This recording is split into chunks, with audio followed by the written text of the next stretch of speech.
حقيقة أم خيال؟ ماذا يفيد المقال؟ أعمى يقود بصيرا. موقع فضيلة الشيخ خالد الراشد يقدم سالم، وما أدراك ما سالم. حقيقة أم خيال؟ ماذا يفيد المقال؟ لم أكن قد بلغت 30 حين أنجبت زوجتي أول أبنائي.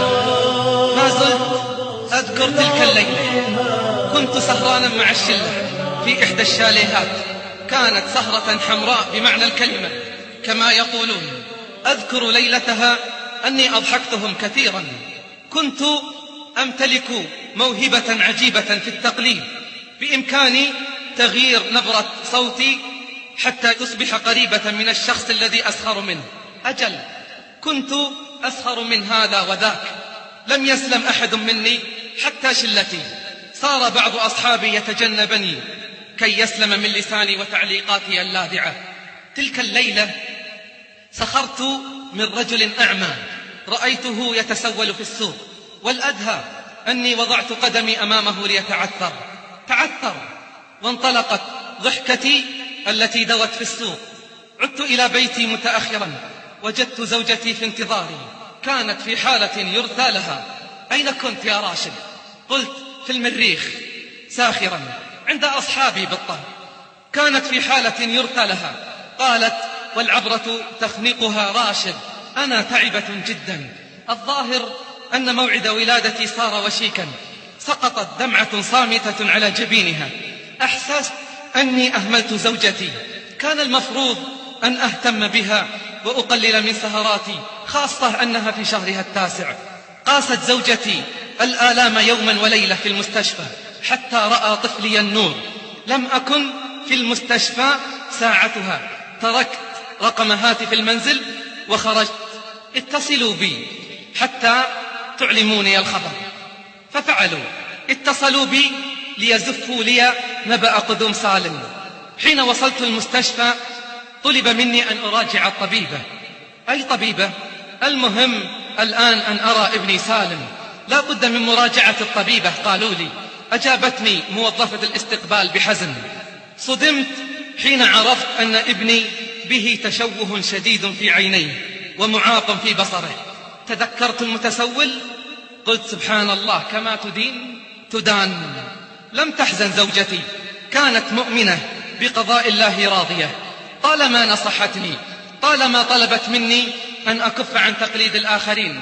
كلا، هي لا تسميه تقليدا بل غيبة، ومعها كل الحق.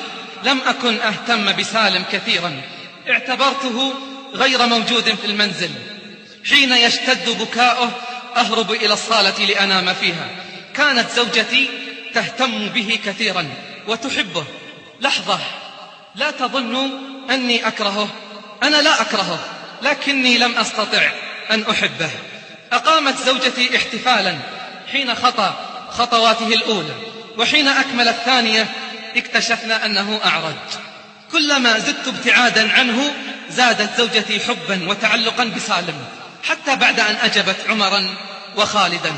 مرت السنوات وكنت لاهٍ غافل، غرتني الدنيا وما فيها. كنت كاللعبة في يد رفقة السوء، مع أني كنت أظن أني من يلعب عليهم. لم تيأس زوجتي من إصلاحي، كانت دائما تدعو لي بالهداية. لم تغضب من تصرفاتي الطائشة أو إهمالي لسالم واهتمامي بباقي إخوته. كبر سالم، ولم أمانع حين طلبت زوجتي تسجيله في أحد المدارس الخاصة بالمعاقين.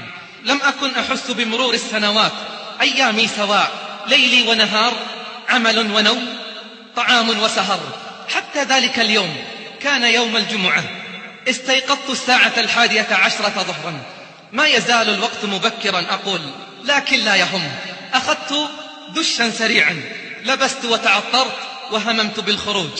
استوقفني منظر سالم، كان يبكي بحرقة.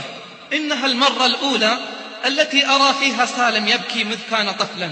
أأخرج أم أرى مما يشكو سالم؟ قلت لا، كيف أتركه وهو في هذه الحالة؟ أهو الفضول أم الشفقة؟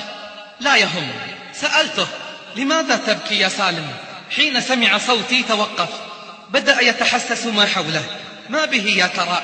اكتشفت أن ابني يهرب مني. الآن أحسست به. أين كنت منذ 10 سنوات؟ تبعته. كان قد دخل غرفته، رفض أن يخبرني في البداية سبب بكائه، وتحت إصراري عرفت السبب. تأخر عليه شقيقه عمر الذي اعتاد أن يوصله إلى المسجد.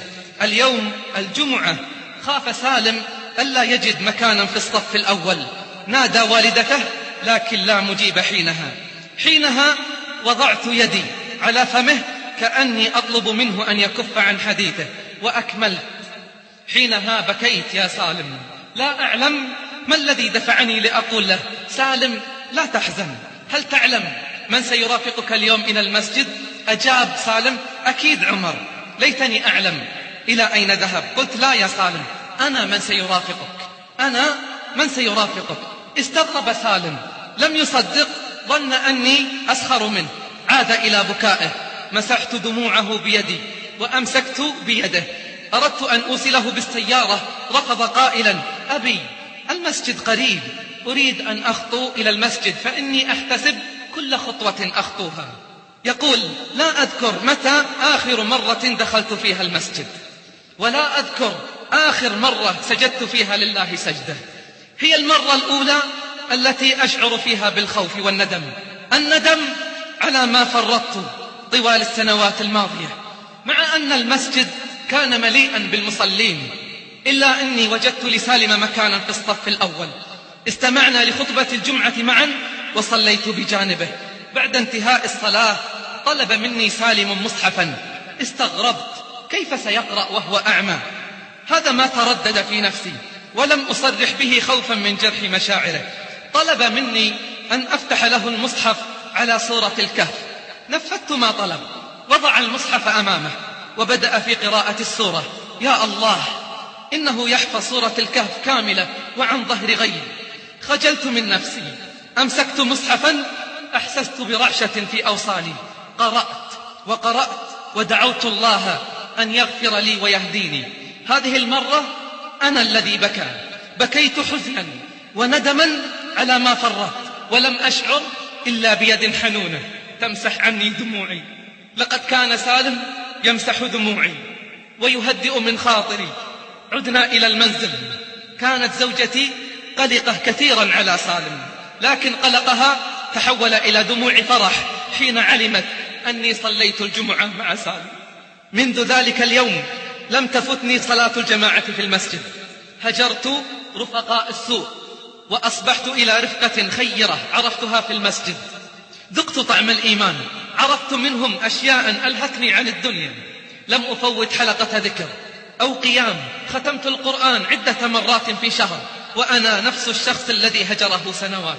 رطبت لساني بالذكر لعل الله يغفر لي غيبتي وسخريتي من الناس. أحسست أني أكثر قربا من أسرتي. اختفت نظرات الخوف والشفقة التي كانت تطل من عيون زوجتي. الابتسامة ما عادت تفارق وجه ابني سالم. من يرى سالم يظنه ملك الدنيا وما فيها. حمدت الله كثيرا وصليت له كثيرا على نعمه. ذات يوم قررت أنا وأصحابي أن نتجه إلى أحد المناطق البعيدة في برامج دعوية مع مؤسسة خيرية. ترددت في الذهاب، استخرت الله واستشرت زوجتي. توقعت أن ترفض، لكن حدث العكس، فرحت كثيرا بل شجعتني.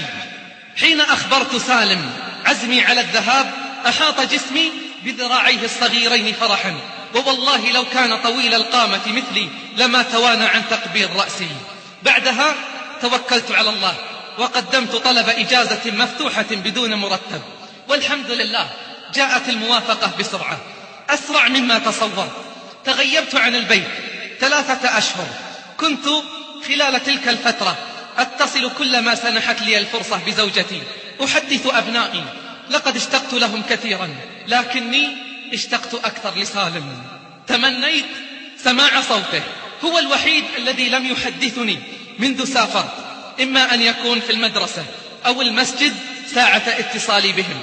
كلما أحدث زوجتي أطلب منها أن تبلغه سلامي وتقبله، كانت تضحك حين تسمعني أقول هذا الكلام، إلا آخر مرة هاتفتها فيها لم أسمع ضحكتها المتوقعة، تغير صوتها وقالت لي إن شاء الله. أخيرا عدت إلى المنزل، طرقت الباب، تمنيت أن يفتح سالم لي الباب، لكن فوجئت بابني خالد الذي لم يتجاوز 4 من عمره، حملته بين ذراعي وهو يصيح بابا بابا. انقبض صدري حين دخلت البيت، استعذت بالله من الشيطان الرجيم.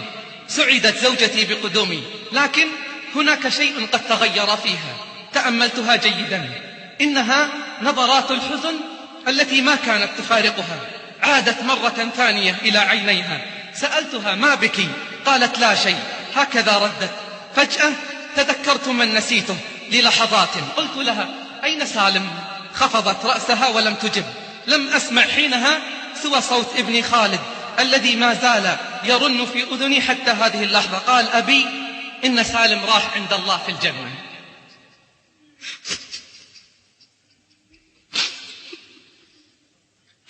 قال أبي إن سالم راح إلى الله في الجنة.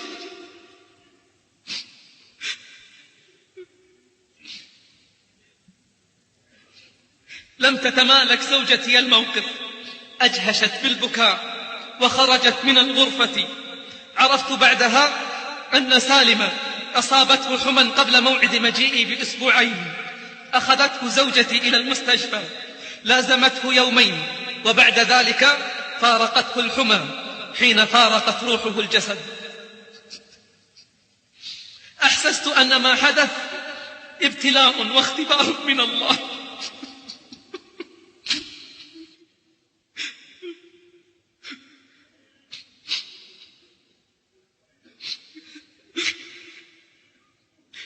أحسست أن ما حدث ابتلاء واختبار من الله سبحانه وتعالى.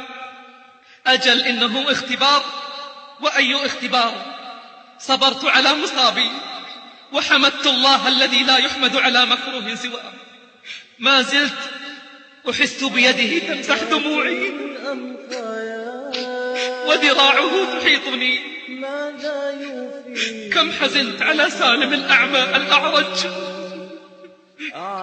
لم يكن أعمى، لم يكن أعمى، أنا من كنت أعمى حين انسبت وراء رفقة السوء.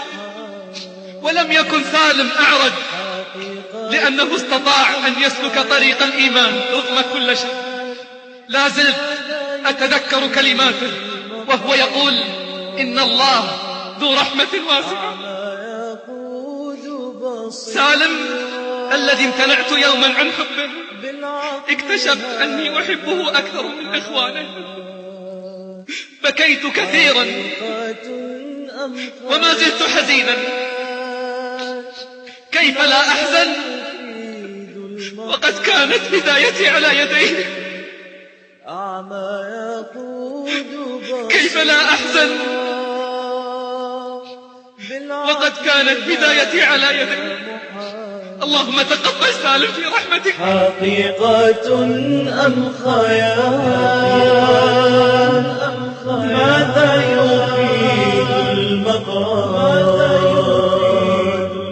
أعمى يقود بصيرا، بالعقل هذا محال، وأعرج الرجل أيضا وليس فيه اعتدال. ذاكم هو ابني حبيبي، إن كان عنه سؤال. أنا الذي كنت أعمى يغشى عيوني الضلال. أنا الذي كنت أمشي وفي مسير اختلاف اقترفت ذنوبا تنوء منها الجبال، وقد نأت بي عنه تلك السنون الطوال. رأيته ذات يوم يبكي وفيه انعزال، ولم تر العين فيه ما تبتغيه الرجال، من حلمها في بنيها هيهات ذاك المنال، ممن يعيش أسيرا به قيود ثقال، لكنه كان أقوى مما تكون الجبال، فكان لي فيه غوث ونجدة وانتشار، وسالم مات لكن تعيش منه الفعال، يزورني كل يوم ذكرى له أو خيال، حقيقة أم خيال، ماذا يفيد المقال، أعمى يقود بصيرا، بالعقل هذا محال، حقيقة أم خيال، ماذا